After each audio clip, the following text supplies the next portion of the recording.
And it's amazing how everything in your personality hinges on your ability to individuate, which is a concept pioneered by Carl Jung.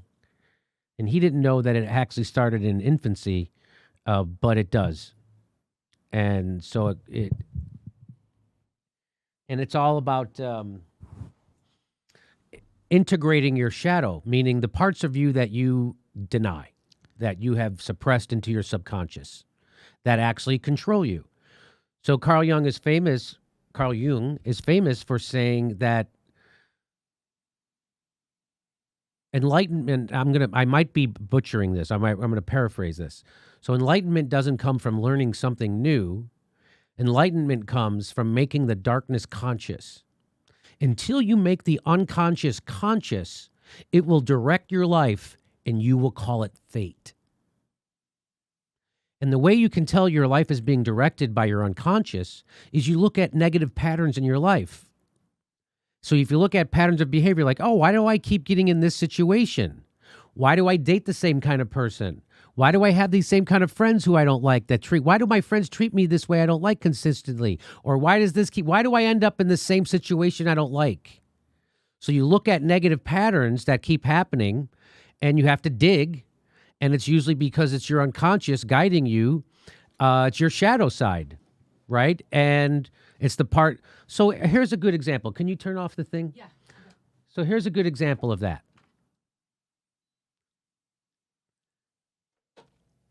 In one time I was in San Francisco. This is in the 90s. I mean, I was going to sing, but I'm going to turn this off. So this was in the 90s. And I was in San Francisco proper. We're in a restaurant, me and this other guy. And so I like to linger in restaurants. I like to have a coffee after my meal and linger and whatever. So we had breakfast and I had just gotten a coffee refill and the guy I was with said, "Hey, let's get out of here." And I said, "Oh, I just got a coffee refill. Can we just hang out? Where do we got to go anyway?" And he says, "I just want to get out of here because I don't like being around these gay guys." He said he didn't say gay guys. He used a derogatory term, and this is in the 90s. This is before the internet even, but even then it seemed a little weird to be saying that, you know. And I go, why do you care? Why would you let them bother you? Why does that bother you that there's gay guys here? I don't understand how you would let that make you leave faster, even if you're enjoying your coffee. And he just said, "Hey, I don't care what people do. I don't care what they do. They can do whatever they want." He goes, "But I don't like being around them. It makes me nervous. They make me uncomfortable." And I was like, what? That sounded really Neanderthal to me, right? You don't like being around gay people because they make you uncomfortable? What? Later on in the week, we were drinking. We got a little drunk. And that same person admitted to me that they had, when they were little, they would watch wrestling and get an erection. So that was that person having a same-sex attraction, manifesting in an erection, and then him realizing this is shameful, that I don't want to have a same-sex homosexual attraction. That's bad. This part of me is bad, and so I have to deny that it's in me. And so he put it that becomes your shadow. So if you're a heterosexual in the world, but your shadow side, you have this part of you that is your shadow. You stuffed into your shame bag, as Robert Bly would say. Robert Bly, the poet, he said, most people spend the first 20 years of their life putting all the parts of themselves that they hate into a shame bag, and then they spend the rest of their life trying to get those parts of themselves back out.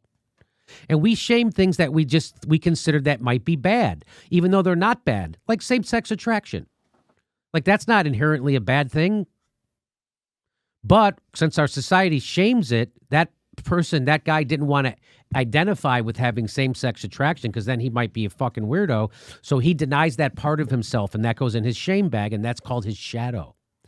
And so then when he gets around other gay people, outwardly gay, it causes him anxiety inside of himself, and he doesn't quite know why. He didn't know why. He just felt uncomfortable. Why? Because that excites that part of him that he's been suppressing, that you also have same-sex attraction, it reminds him of that unconsciously. It fucking drives him crazy. And so now he's having a reaction. I'm anxious. And he doesn't know why. And so I bet every time he was around gay people, he would get anxious and edgy and maybe even angry and not know why. And that's his unconscious controlling. And so every time this happens, I end up with fucking gay guys around me. So that's his unconscious directing his life, and he's calling it fate. Now, about five years after that, I was watching a movie called The Talented Mr. Ripley, and I was watching it in a movie theater. And that stars Matt Damon and Jude Law, the beautiful Jude Law, at the peak of his prettiness. This is fucking 20 years ago. The Talented Mr. Ripley. Wow, it's that long ago. Fuck, life goes fast. Jesus Christ. That's depressing. I still think of Matt Damon as 35 years old, but he's not. He's probably 55 years old. Anyway, that's so fucking weird. Anyway, so I'm watching this movie, and all of a sudden I find myself thinking, I notice that I'm anticipating the next scene because I can't wait to see what Jude Law is going to be wearing. I notice that I'm anticipating. I notice this feeling inside of me. I notice it. And I'm like, what the fuck?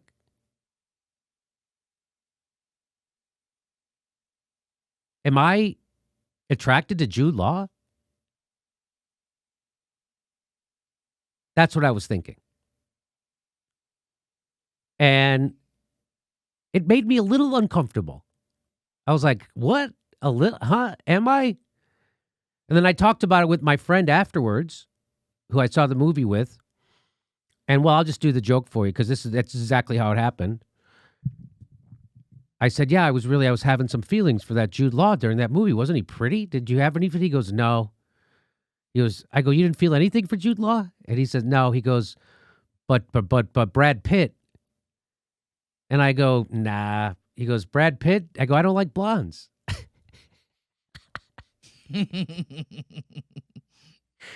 And he goes, did you ever see him? He goes, did you ever see him in Thelma and Louise? And I go, I never did see that movie. He goes, he was fucking beautiful in that movie. And I go, hey, what are we talking about? So that's the joke version. And no, Brad Pitt never did it for me, even in Thelma and Louise. It was just Jude Law. It was just that one time that I acknowledged anyway that I'm aware of. So the point of that is, if I would have stuffed that down, that same-sex attraction that I felt for Jude Law watching The Talented Mr. Ripley, if I would have stuffed that down inside me, now that would have I would have directed my life. I would be homophobic. Which is what that makes you. So now the thing that's in you makes you uncomfortable, gives you anxiety because I'm denying it. Well, since I acknowledged it, that would be my shadow, that same-sex attraction. I have this part of me that normally is shamed, I'm supposed to be ashamed of and put in my shame bag, but I didn't. I didn't put it in my shame bag. I wasn't that ashamed of it. I owned it. And I think it was because I was a comedian, I knew intrinsically I could make this funny on stage and that this would be helpful for me. So I just owned it. And that's what they talk about, integrating your shadow.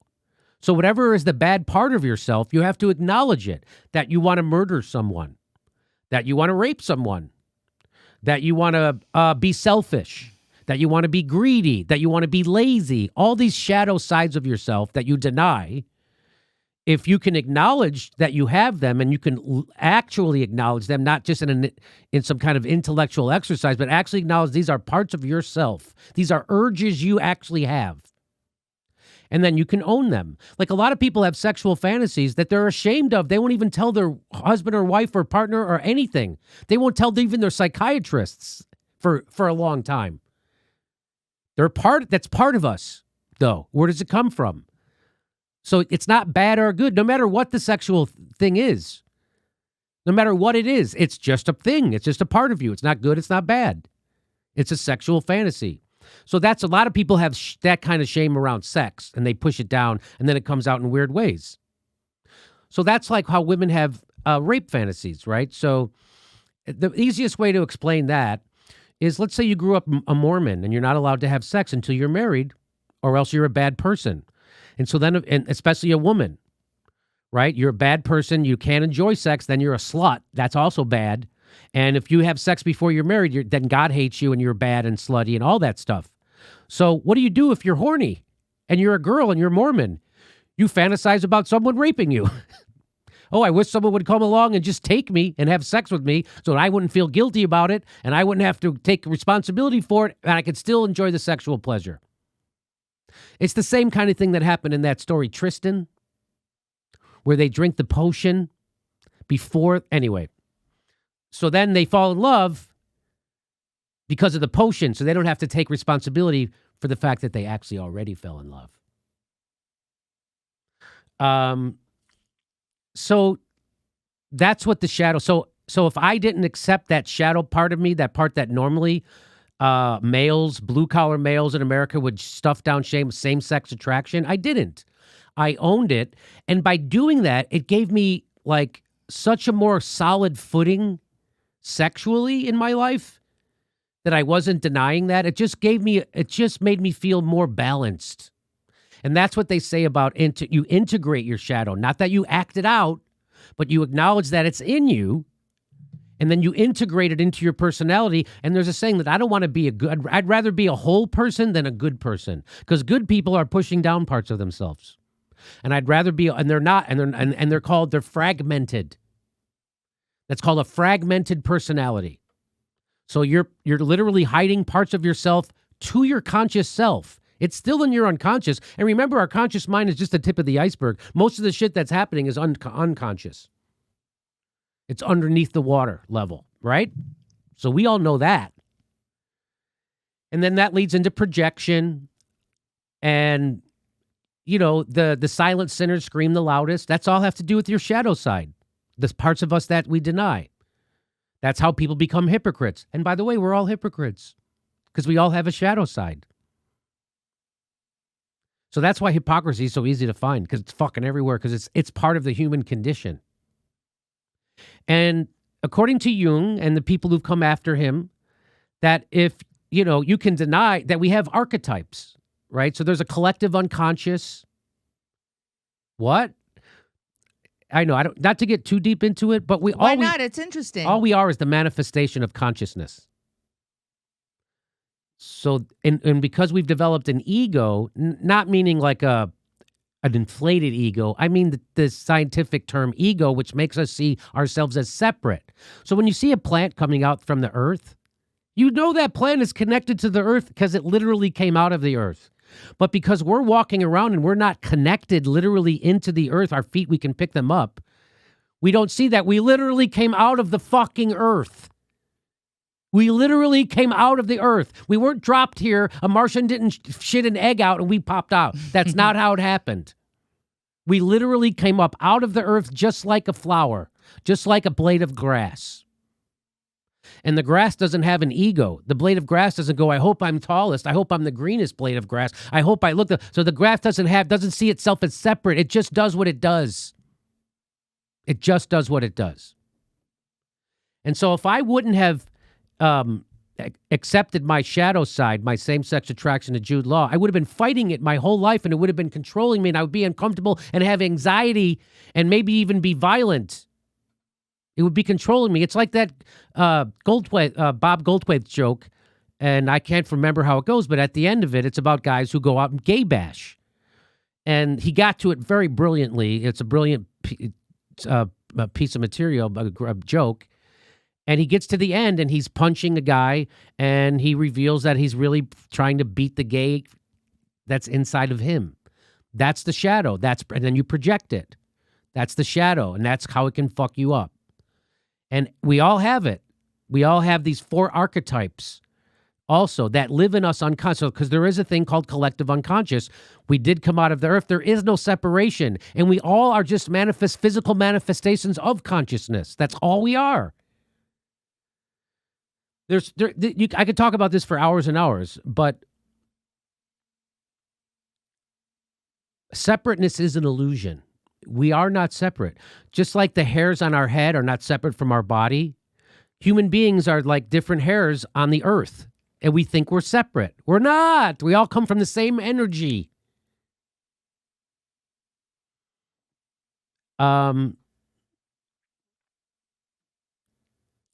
And we develop this ego, meaning this, which is, again, not what you think, but it's what makes us think we're separate. And that's why we have to have a shadow. It's the shadow side of our ego, the persona that we create. The ego of the persona has a opposite. What else do I want to say about this right now?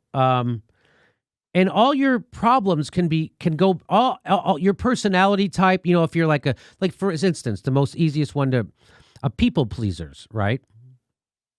How do you become a people pleaser? Well, it's from the shadow. So when you're young, you literally don't know that there's a separation between you and your mother. You're just one, right? Until about the age of 2. And then because you're constantly looking towards your mother, a baby recognizes her mother's face or mother's voice and totally needs the attention from the mother, or the primary caregiver. And so what happens is when you start to, you want to please your primary caregiver because you want the attention that your primary caregiver gives you, your mother. Let's just say your mother. You are, it's hardwired into you to need a connection with your mother because you need that stability, safety, and you also then need approval. And so you're hardwired to seek approval from your primary caregiver, your mother. So when you do something that your mother approves of and smiles, you do more of it because because your mother's happiness makes you happy. Your mother is giving you attention. And if you've learned you make her happy, you're going to get that back. And that's how people, but when that gets out of whack, you become a people pleaser and a doormat. And then you start to, when your mother doesn't allow you to be yourself and makes you start squelching your own wants, desires, and needs, and just who you are as a person. You have to start squelching parts of who you are to keep your mother happy. Because the most important thing in your world is your connection to your mother and your security and safety. And if your mother shows you disapproval constantly, you're going to keep figuring out ways to get it. And so that's how you become a pleaser and you deny your own wants. And that actually feels good. That actually makes people pleasers happy when someone else is happy and denying their own wants and desires. Now, that's destructive. That if you do that all the time, you become a doormat, and that's self-destructive, and you never get to live the life that you want to live. You're always doing what someone else wants to. But it is helpful in certain situations to be like that because we all have it in us. What do you mean? Well, when you have company over, when you have a guest over for dinner, right? Now, I've been having people over for dinner now for a long time in my life, right? I love having people over for dinner. Why? Because I like cooking and serving them and seeing the happiness on their face. People I like, people that I love who are in my life, my close friends and family, I like pleasing them. It makes me happy. It's the same kind of brain pattern of when you're a baby with your mother. I like pleasing people. For instance, to a big degree. So when someone comes over to my house, I'll be like, can I get you anything? Can I do something for you? Can I get you a drink? Do you want some food? How about have my favorite chair? Because right now my comfort is secondary because your comfort is primary. I'm like your servant, and your happiness makes me happier than my physical comfort. I'm willing to endure physical discomfort if it makes you happy. That's the psychological process. So so even to the point where I've had people at my house and they'll go, oh, it's too hot in here. And so I'll turn down the heat. I'll be a little colder myself, so they'll be happy. So I'll put myself through physical pain for someone else's physical pleasure if I know it makes them happy because their happiness actually makes me happier than my own physical pleasure. That's the same psychology in a BDSM sex with submissives. They just sexualize that. They sublimate their own wants and desires for someone else's wants and desires. And if they're happy, then they're happy. But you have to keep it, if you can do it in those situations, then it's healthy. right? Because you're discovering those other parts of your psyche, and that brings you balance. Most of the time, I'm a go-getter guy. I'm an achiever. I got to get this. I need this. Give me this. I'm demanding this. But when someone comes over to my house as a guest, I then become the opposite. I become the people pleaser. Whatever you want makes me happy. Whatever you want. And I only do that in certain situations, like when I have company. If I did that 24 hours a day, I'd become a doormat. So the ability to do that when I want to, and then draw a hard boundary after, that's how, when you're healthy and you have healthy individuation, meaning you can be yourself, and now I can decide not to please you, right? I'm making that decision. So when you come to my house as a guest for dinner, I make the conscious decision, I'm going to please you. And me pleasing you will give me more happiness than me actually trying to please myself. Do you follow? And so we all do with a version, and then that's healthy. Because now I'm activating the other part of my psyche that I don't put forward most of the time. So most of the time, I'm this fucking aggressive guy who gets shit done and is making things happen. I need this, I need that, I'm going to do that. But there's also another part of my psyche that needs to please and serve that I don't normally put forward in my everyday life. So I'll take time out, and when I have guests, I'll do that. And that brings me balance. Okay, so that's how you can have balance. And I can control when I'm being a people pleaser. I can control when I'm being a servant to someone for my own pleasure. I'm being a servant for my own pleasure. Turns out someone else's pleasure, happiness is actually my pleasure because I've decided it in this certain situation, which we all do that. We all do that. And so that's the psychology also, again, I said behind submissive sexuality. They can turn off their brain, stop thinking, your happiness is my happiness, and I can contain it in this little box. I don't do that in the rest of my life. I don't run around. I don't go to a restaurant. Can I get you something? Can I help it? No, I let someone else serve me. So, and that all has to do with individuation. So then I can choose. So my unconscious isn't driving me to be a people pleaser in all other situations. I can acknowledge when I like to be a people pleaser, which is the shadow to my aggressive ego side that I put to the world most of the time. I can acknowledge I have this people pleaser part of me, this urge to please people, and I can then play with it. I can then explore it, and that gives me balance.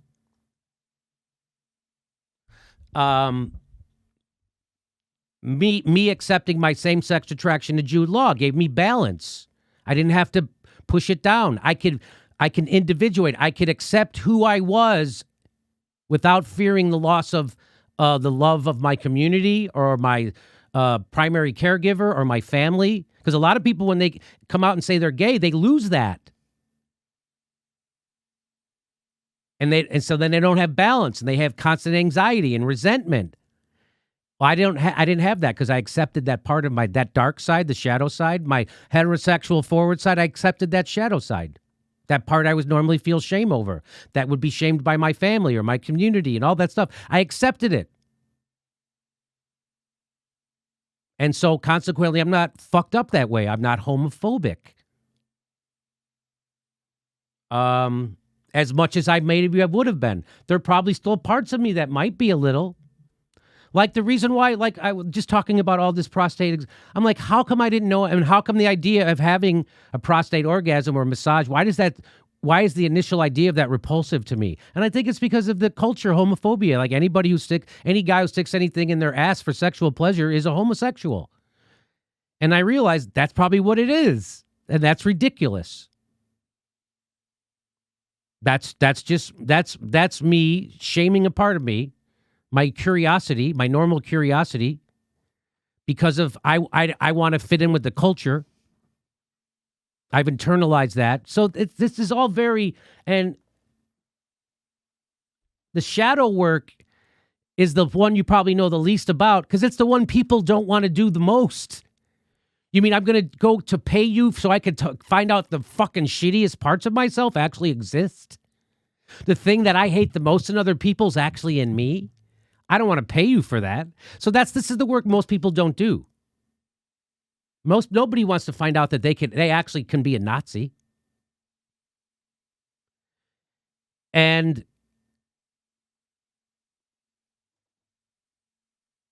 you got it. So that's the story of Dr. Jekyll and Mr. Hyde, by the way. So Dr. Jekyll didn't acknowledge his shadow, so his shadow took over his life, and it had horrible consequences, right? That's the story. He didn't acknowledge his shadow. He had this murderous fucking rage inside of him. So that's the shorthand. That's how it goes, shorthand. And then, of course, people who are fully awake, like people like Eckhart Tolle, and certain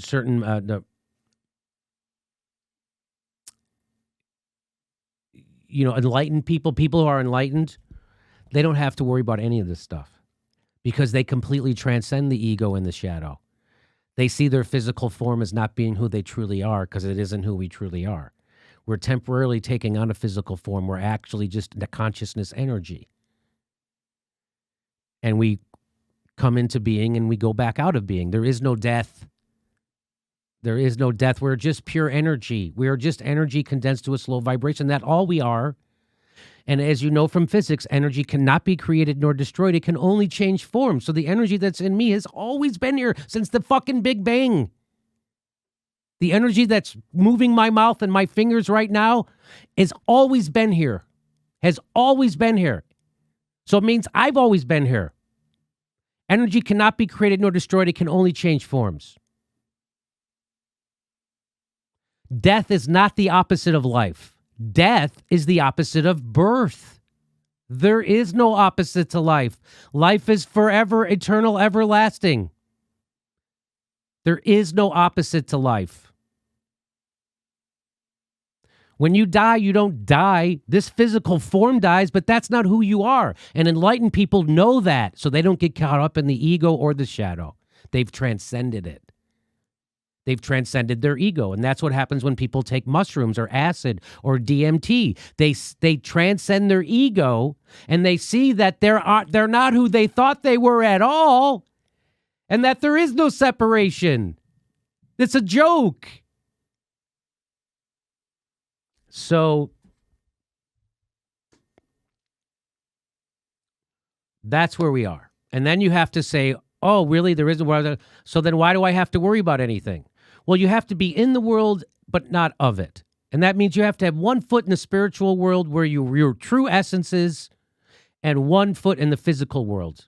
And it's the perfect balance. You have to, while you're here, have compassion for human beings taking on physical form. But know that it's a perfectly so there's suffering in the world, and you should try to alleviate suffering when you can. You should be compassionate. But if you took a microscope and you put it inside your skin, it would look like a war zone, right? All the T cells and fighting all the viruses and the white corpuscles and the white blood cells and everything's fighting constantly. But if you pull out a little farther from inside of your skin, if you pull out your field of vision a little farther, it looks like a perfectly well-regulated organism. Look at how it's just perfectly taking care of itself. So if that's the same thing with the earth, if you're in it, you look around and see all the suffering and the war and the killing and destruction. It looks hard, but if you pull back a little bit farther, it's a perfectly well-regulating organism, self-regulating. So, but while you're here, and you see suffering, try to bring compassion. Hey, everybody, this is the part where I tell you where all our live shows are, but there aren't any. And then this is why I tell you to join our premium program and get extra content, but nobody's got a fucking job. So just enjoy the video.